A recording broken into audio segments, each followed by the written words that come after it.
Hey guys, it's Coach Dripstone, and I wanted to make a quick video on what defaulting is. So when you guys are actually VOD reviewing and seeing how your defaults carried out, maybe it could give more clarity on how to better them or give you some advice, I guess, to carry them out properly. So um, I'm just going to be talking about what defaults are and the types of objectives that are carried out through different defaults. So I have Haven laid out here. This is the website's called valoplant.gg if you want to use it. It's really helpful to like figure out theory crafting and all that stuff. But back to what defaulting is. So this was one of the weaker points in your guys' attack game was trying to default.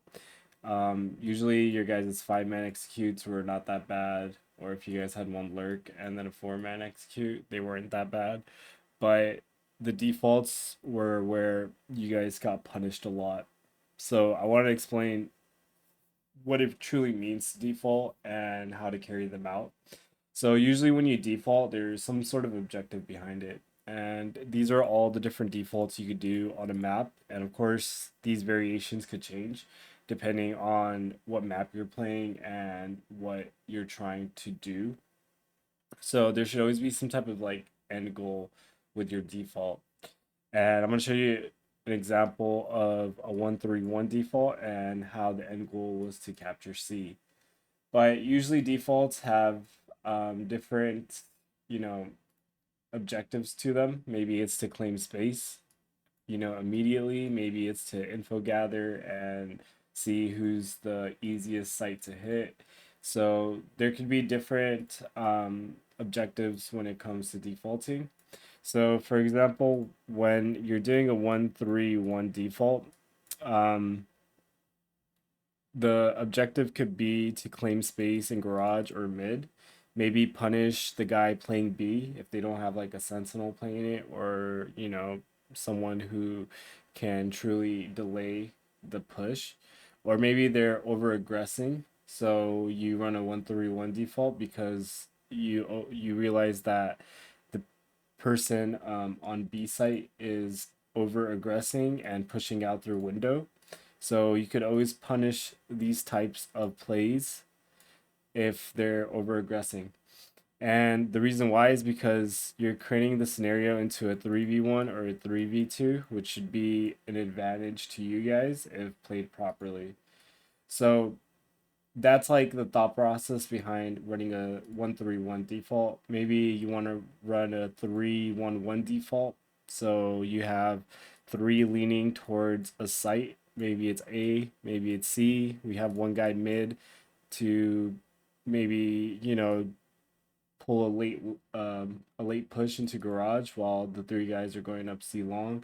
And the one guy here, he's watching any flanks that can occur, or maybe there's a mid guy that's gonna, push forward if the enemy realizes it's a C push. So um that's the thing with defaulting is that you need to know a lot of map knowledge and understand how enemy rotations work and how there are shifts in the map where it creates gaps on sites. So that's why it's really important to really understand rotations and understand patterns of the enemy.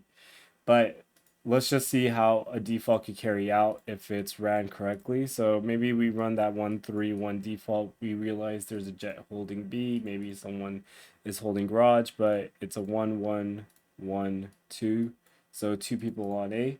So you want to punish the people mid or you want to punish the people garage. Maybe the guy out mid comes and over aggresses and there's no support from garage. Well, you're going to be put in a 3v1 situation, and if you get this pick on B, what happens is you cause a shift in the map. So the people on A, their attention goes over on B, the guy on C, his attention goes over here, the guy in garage, his attention goes towards B. So there's this shift that's being created, and what pretty much happens is a gap gets created. So since the map is moving inward now for the defense, because they need to claim this space. They can't just leave it alone, right? So maybe one guy over A shifts over to B. Well, you create these like openings for yourself because the focus is now towards mid. But let's just say the objective of this this 1-3-1 default was to end at C, because you're just trying to claim either garage or mid or both, and you're gonna explode the garage while the guy who's watching flank on C long is gonna push forward on C long and pinch the guy on site. So that's like thinking very methodically about how you're trying to execute something. But you also need adaptability towards it too, because maybe you get this pick right here, you could take B site, maybe you get this pick and then you bait out the guy garage. Either way, it's going to be a 3v1 in this scenario too. And then once you get on site, it's going to be a 4v1 if this guy doesn't leave and retreat. But usually, if a guy gets overwhelmed in garage, they'll just pretty much leave it, right? This guy will get out of it, maybe try to hold B from outside, or maybe help the guy C from here. So it's easier for you to push through with 3 guys in garage and 1 guy going up long, and pretty much pinching the guy on site or claiming site. So that's the objective of the 3 people going up mid. They're going to claim space. They're going to try to get a pick. They're trying to open up the map for more opportunities. And these guys that are outside, they're not trying to push too much forward into the site. Usually we know that there's going to be 1 guy, and that's info, of course. So what their job is pretty much is to make sure that no one on A comes through to flank, because the enemy is going to think, well, if there's 3 mid, maybe I could get a flank on them and try to, kill them from behind unexpectedly. So that's why we have a flank watching A and we have a flank watching C. So if there is any type of aggression, this should be an easy kill for the guys watching flank, because they're going to walk into your crosshair if you're holding the correct angle. And pretty much if you get this pick, well, site's open because you punish them from over aggressing.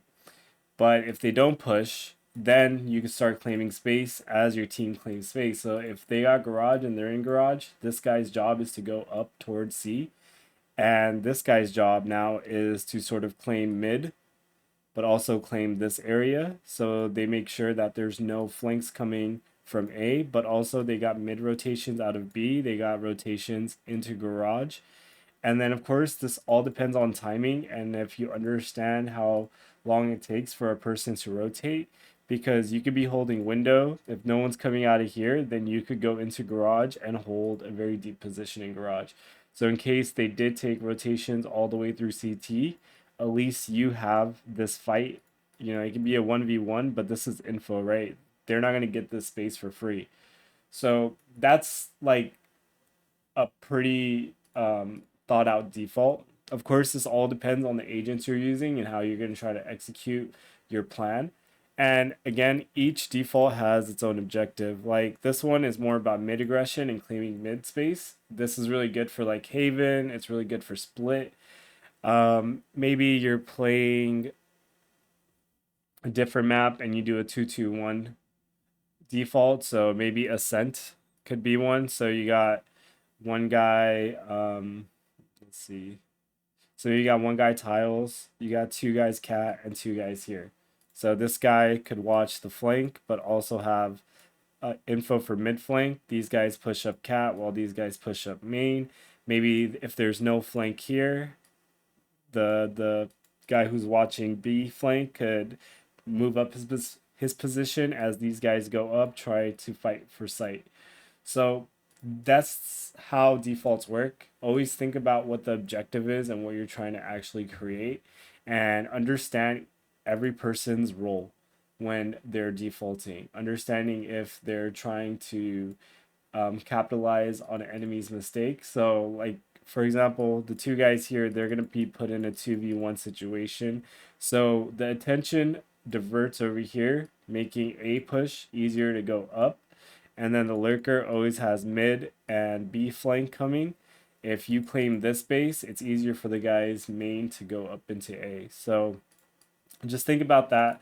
We can go a little deeper if you guys want about defaults and how to actually properly use your agents in defaults to create opportunities, but just a little bit to think about. So hopefully this helps you guys and we can build upon this.